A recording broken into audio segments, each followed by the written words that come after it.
Los antiguos anahuacas llamaron tzitzimime o puntos de encaje a los centros de percepción. Les apodaban cuecuello o espirales resplandecientes. Estos centros quedaron descritos en diversos códices.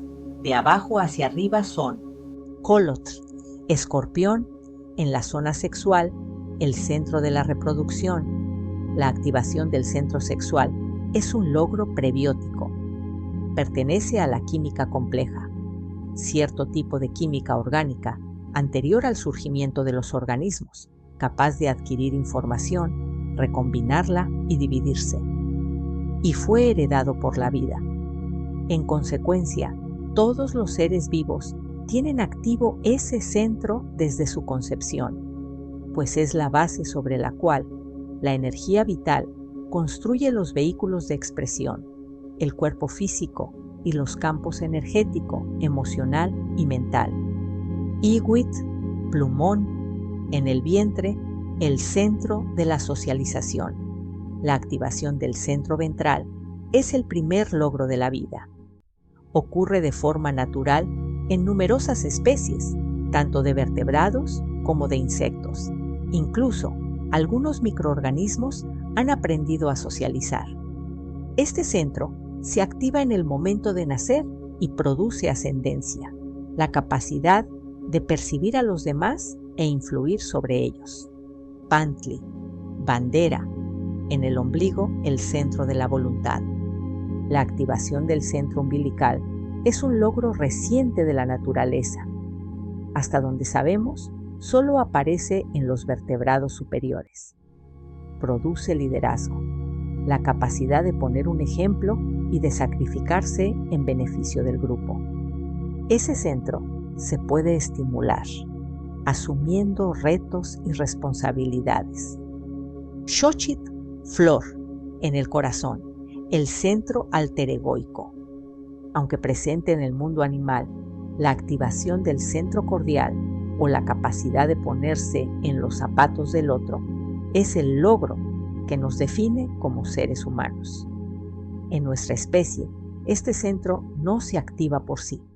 Hay que estimularlo en forma deliberada, meditando, estudiando, amando, sirviendo, refinando los sentidos y cultivando las emociones. El resultado es cultura e iluminación. Topili, cetro, en la garganta, el centro de la toma de decisiones. La activación del centro glotal es el logro que define al chamán. No ocurre en forma natural. Hay que provocarla activamente mediante el ejercicio de acecho, que consiste básicamente en atreverse a tomar decisiones y afrontar las consecuencias. Produce despertar espiritual, la capacidad de definir la realidad por el acto de percibir y no por sus resultados. Chalchihuitl, gema, en el entrecejo, el centro del ver. El centro frontal es la sede de la imaginación, la intuición y el procesamiento de la información. Su propósito es activar facultades superiores de conciencia. Se manifiesta como ver, la capacidad de atestiguar el mundo en silencio mental. Se activa cuando callamos la mente mediante la meditación, el acecho y la recapitulación o disolución de los nudos emocionales. Tecpat, pedernal, en la coronilla, el centro de la libertad total.